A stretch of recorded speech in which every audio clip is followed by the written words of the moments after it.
I'd like to call the meeting of the Munster Town Council, the regular town council meeting on September 19th to order. Roll call, please. Councillor Schoon. Present. Councillor Mellon. Present. Councillor Tulowitzki. Present. Councillor Kulturitis. Present. Councillor Gardner. Present. If we could all rise for a moment of silence and then the Pledge of Allegiance.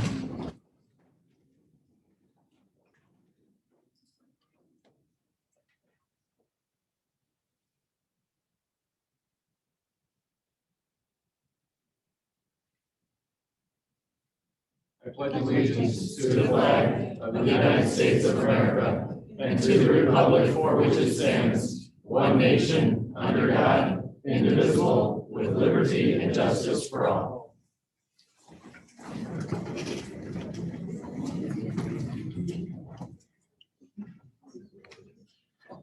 That brings us to the public hearing, the 2023 budget, which is ordinance number 1877.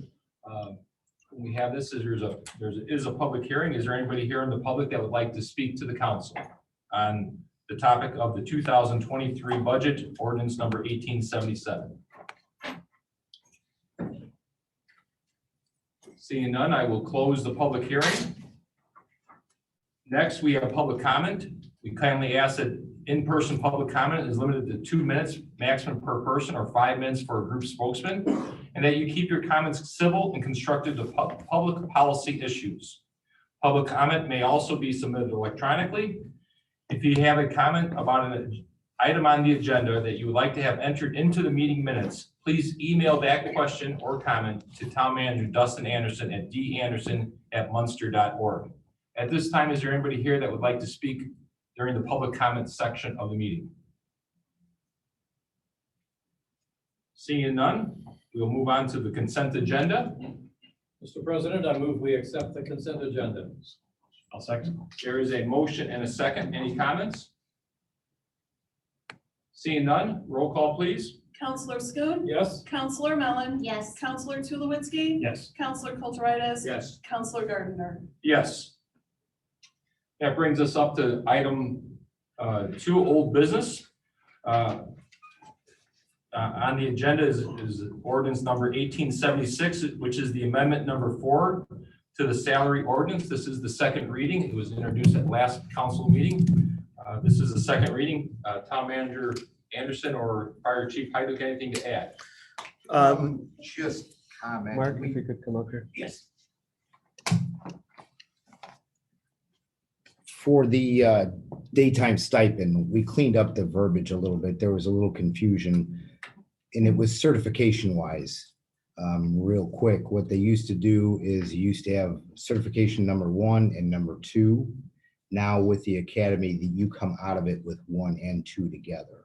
So they're combined, and it's written in the memo to clarify that a little bit.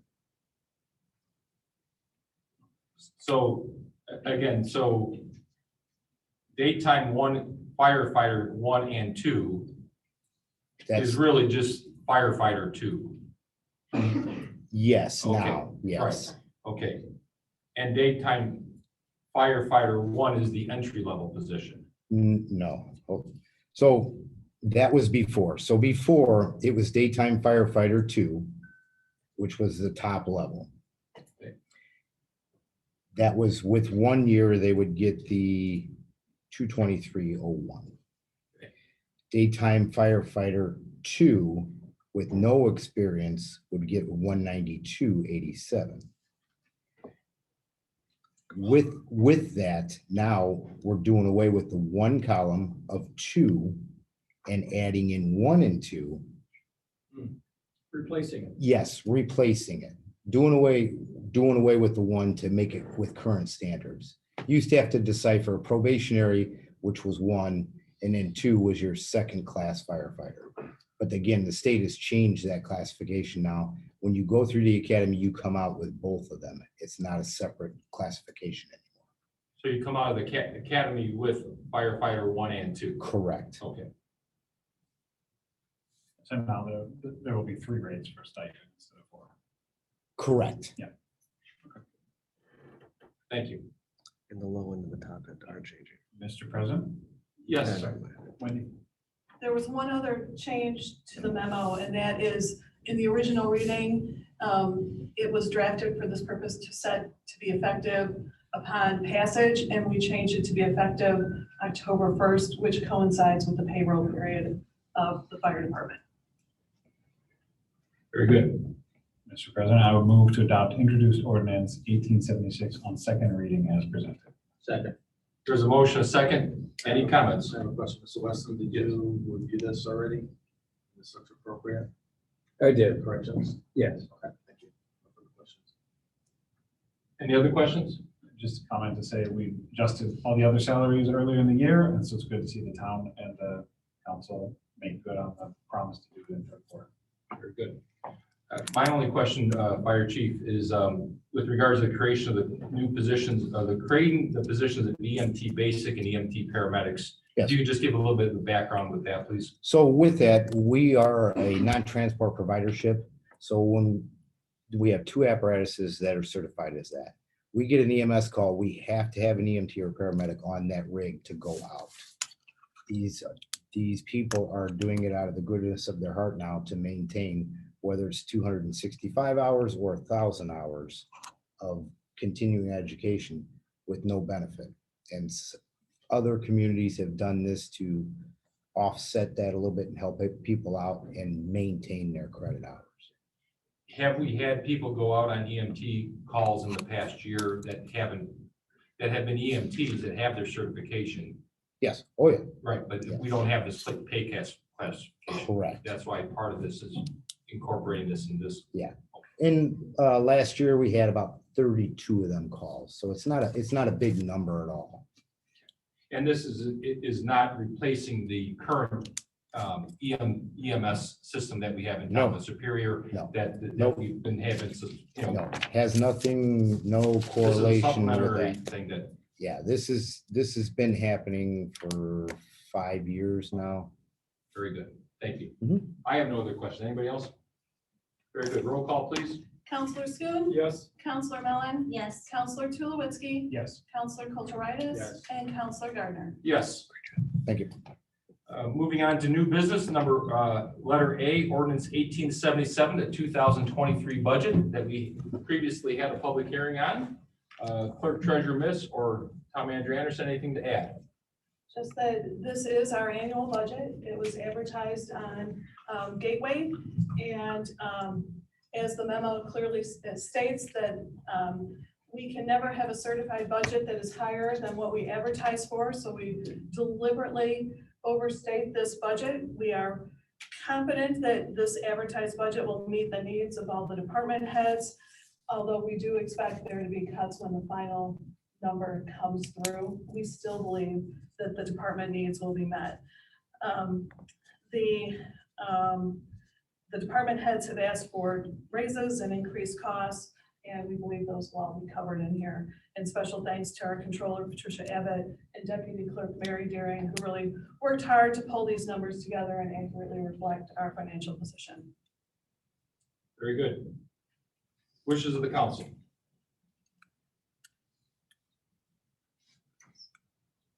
Mr. President, I move to hear the proposed ordinance 1877 on first reading and set October 3rd, 2022 for second reading and adoption. I'll second the motion. There's a motion, a second. Any comments? I just have one question. The annual growth quotient is calculated at 5%. That's guidance from the DLGF. Yes, it is. And does that roughly mean that departments can expect to see 5% growth in their budgets? No. No, it doesn't translate quite like that. Ms. Abbott? The growth quotient is something the formula comes from statute, and that's how much your tax levy could potentially grow. Does not directly correspond back to a department's budget. Essentially a cap on how much growth there could be in the levy. In the maximum levy, yes, And it's an average of 3 years. It looks back. of the non-farm income. And is this a similar number to previous years or? It's actually the highest that I've ever seen it. Last year it was 4 point something. It had hovered around 3% for quite a number of years, so. It's a nice number. Very good. Other questions or comments? Seeing none, roll call, please. Counselor Schoen. Yes. Counselor Mellon. Yes. Counselor Tulowitzki. Yes. Counselor Kulturitis. And Counselor Gardner. Yes. I messed up my PDF packet. Next on the agenda is the engagement letter with financial planning from Baker Tilly. Clerk Treasurer, Miss, anything to add to this, please? Yes, I think you skipped, you skipped. Did I? Oh, Indiana, you know what? I did. But I can do both if you'd like. Let's stay on the agenda because I checked off the Humane Indiana already on this agenda. You really? Yeah, I The apologize. Humane is an agreement with Humane Indiana. We have, I'm trying to get it up here on the screen. My apologies, just a second.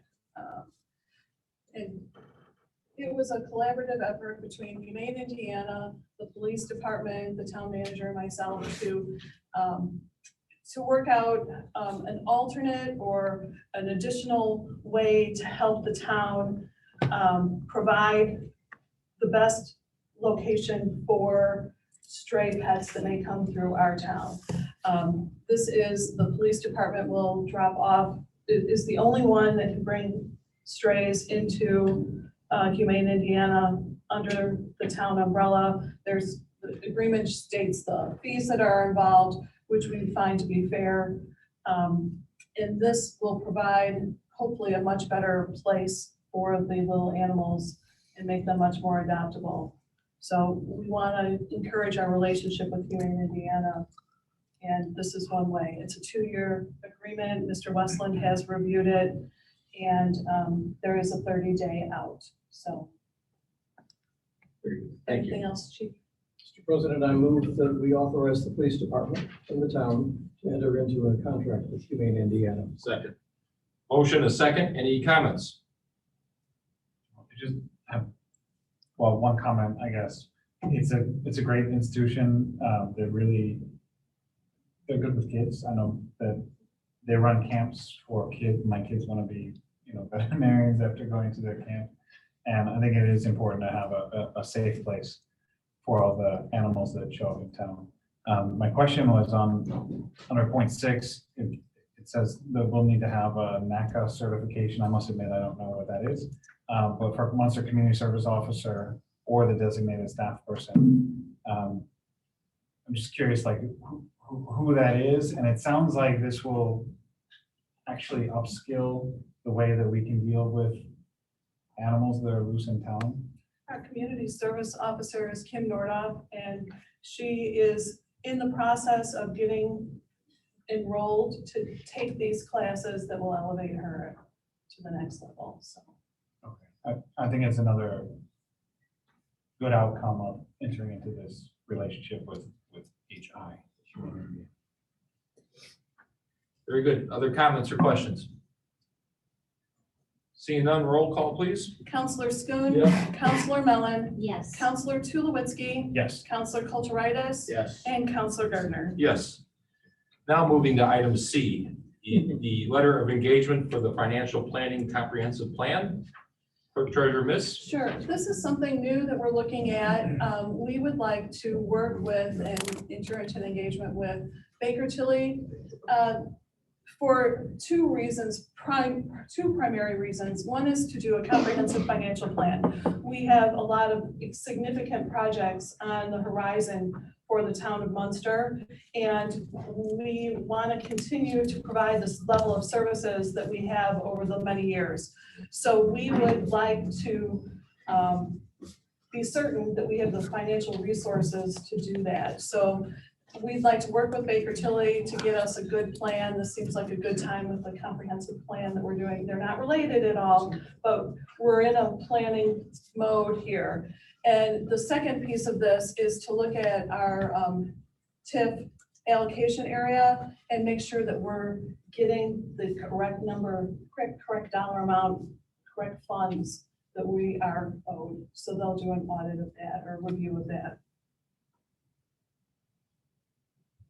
Very good. There is a staff recommendation. Mr. President, I move that we approve the letter of engagement with Baker Tilly Municipal Advisors and the amounts outlined in the letter dated August 23rd, 2022. I'll second. Very good. Any discussion? I have a question. Clerk Treasurer Miss. Sure.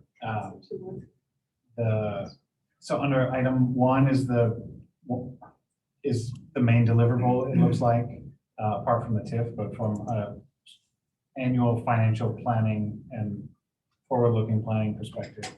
I know we had talked about AIM, how they offer a sort of council's report or reports that could also be shared with the public just to increase understanding of where the money goes and how it flows. Is that contemplated as part of the scope under?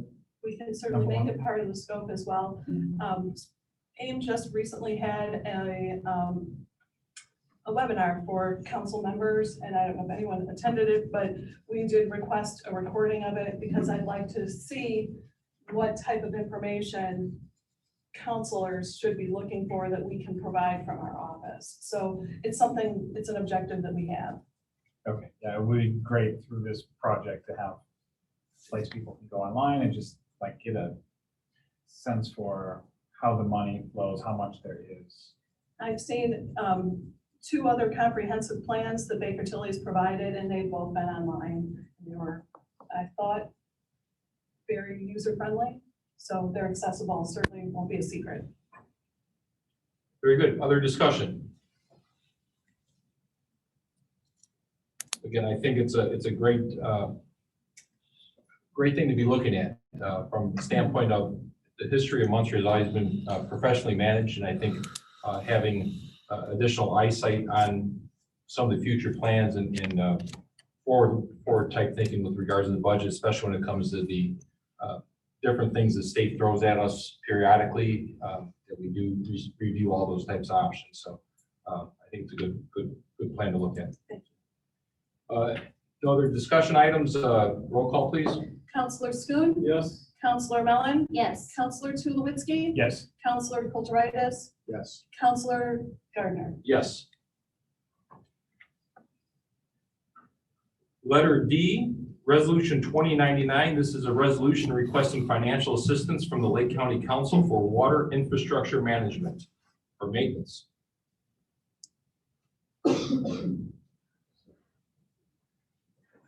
Who would like to, is there any questions regarding this? Anything that we want to add before we consider a motion? I can give some background on it.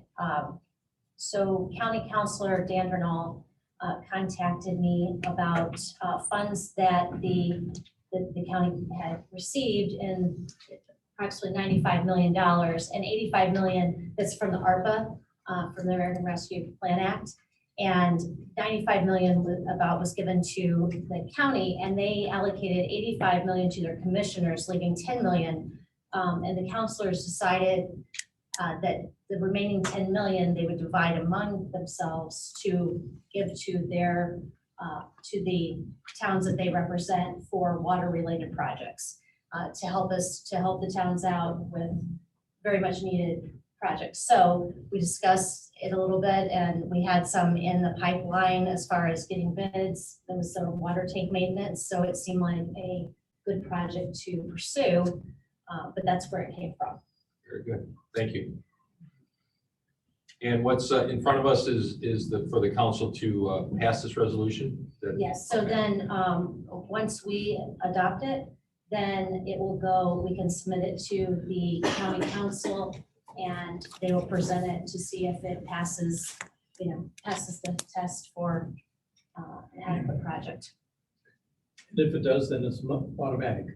We get the money. Yes, just to be clear though, what we're asking for is $250,000. We could receive more, we could receive less. But that's kind of in the ballpark of what might be available to us.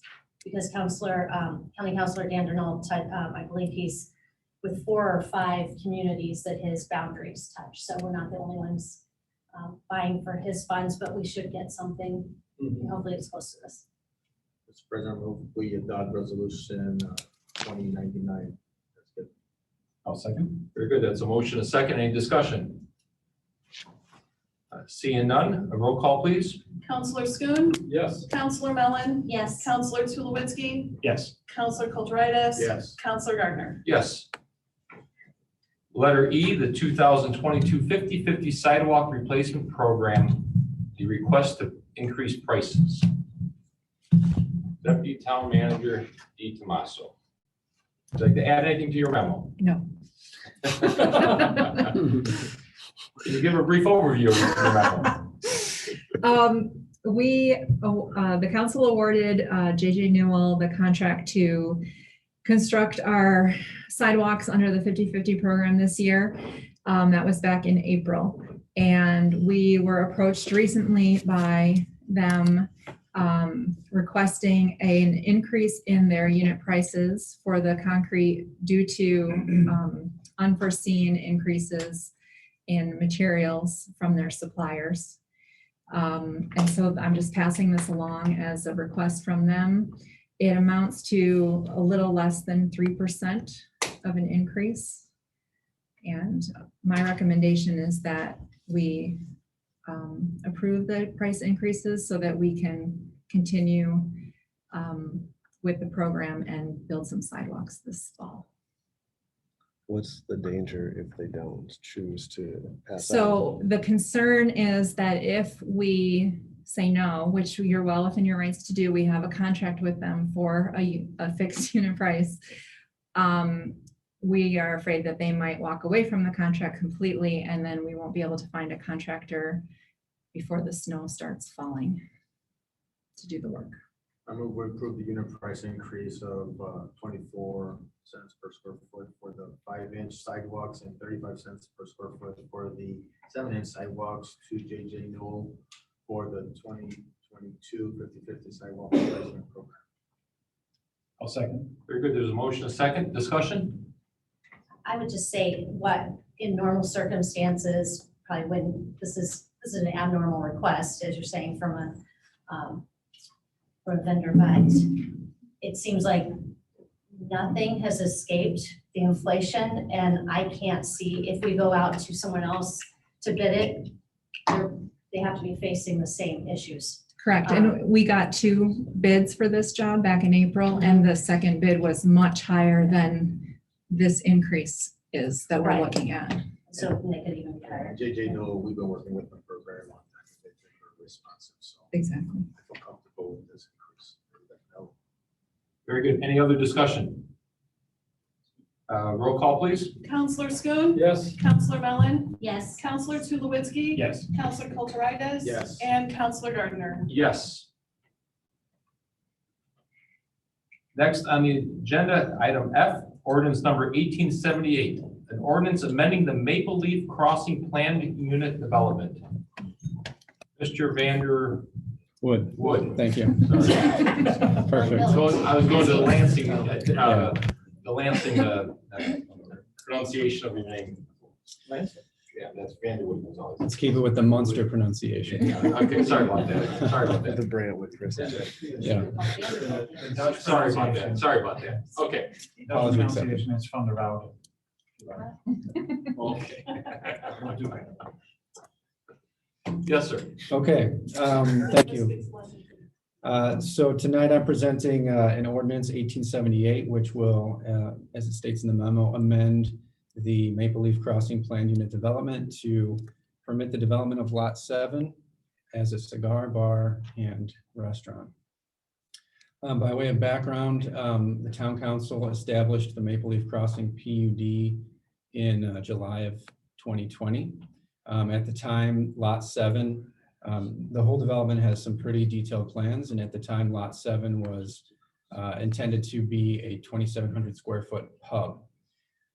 This summer, the developers, Maple Leaf Crossing LLC, submitted an application to amend the PUD to replace that pub with a 6,400 square foot cigar lounge. Karma Cigar Bar is what it's called.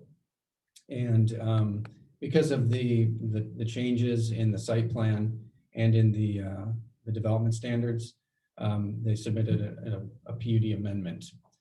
That amendment was presented to the Plan Commission at a public hearing in August, and it was, the Plan Commission voted unanimously to forward a favorable recommendation to adopt that amendment.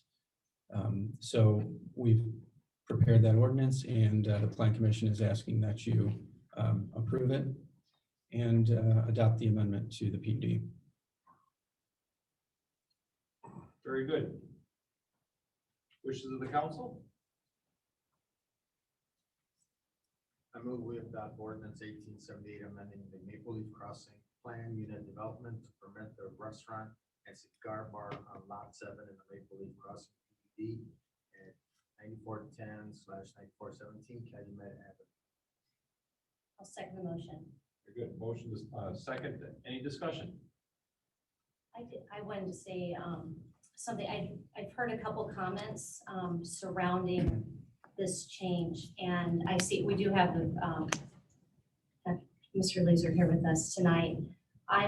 The one comment that was made was that because this pub is so much bigger, that then we wouldn't be able to do as many container stores, which kind of was the focus and what excited the community. So Mr. Leeser, I spoke to him earlier that the footprint only changes By 300 square. by 300 because it's vertical. So it doesn't affect lot four.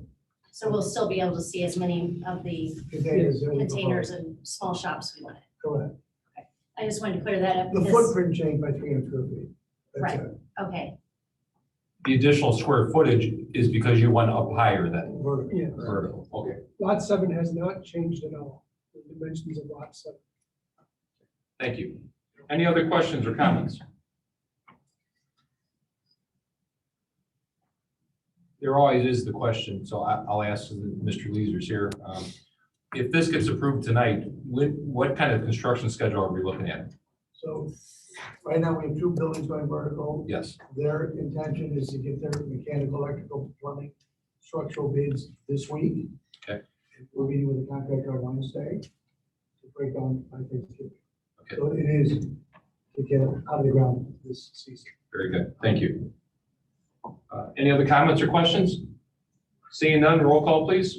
Counselor Schoen, Yes. Counselor Mellon, yes, Counselor Tulowitzki, Yes. Counselor Kulturitis. Yes. And Counselor Gardner. Yes. And item number G, Munster Police Department disposal of property. Chief Shekel, anything to add? Negative, it's just pretty self-explanatory, old equipment. Very good. Mr. President, I make a motion to authorize the police department to destroy the listed property and remove the same from our current inventory. I'll second that. There's a motion, a second, any discussion? Seeing none, roll call, please. Counselor Schoen, Counselor Mellon, Yes, Counselor Tulowitzki. Yes. Counselor Kulturitis. Yes. And Counselor Gardner. Yes. No other items under new business? Any reports from the council or any portfolio reports? Seeing none, before we get into announcements of the upcoming regular town council meetings, I would like to congratulate the school town of Munster and the residents, and also specifically the members of Eads Elementary School for their, I guess, award of the Blue Ribbon School that came out recently. Congratulations. I see our school board member here, John Castro. There are the next 2 regular town council and redevelopment commission meetings are on October 3rd and October 17th. See no other issues before the board, I'll entertain a motion for adjournment. So moved. I'll second. Motion second, all in favor? Aye. Very good. And then we'll move into our Munster Redevelopment Commission meeting. Then we'll take focus. Yes. Yeah, and then, okay, we'll do all that other stuff. All right. Okay, Mr. Castro is here. I am. Very good. Thank you. You guys need a chance to congratulate Mrs. Bevel. That's Yes. a huge accomplishment. They've worked really hard for that. So thank you for mentioning. Very good. I'd like to call the Redevelopment Commission regular meeting to order on September 19th, 2022. Roll call, please. Commissioner Schoen, Present. Commissioner Mellon, Present. Commissioner Tulowitzki, Present. Commissioner Kulturitis. Present. And Commissioner Gardner. Present. We also have our liaison to the school board, Mr. John Castro, here in attendance as well. Welcome, John. Thank you very much. At this time, is there anybody from the public that would like to speak to the redevelopment commission? Seeing nobody wishing to speak to the redevelopment commission, I will move on to the consent agenda. Move we adopt the consent agenda as given. Second that. There's a motion, a second. Any discussion? Roll call, please. Commissioner Schoon, Yes. Commissioner Mellon, Yes. Commissioner Tulowitzki. Yes. Commissioner Gardner, Yes. and Commissioner Kulturitis. Yes. I see no items under old business, nor under new business, no reports, no announcements. Entertain a motion for adjournment. Second. There's a motion, a second. All in favor? Aye. And for those people here that need to have a picture or something, you can come up to the front of the room here, and we'll get pictures right now.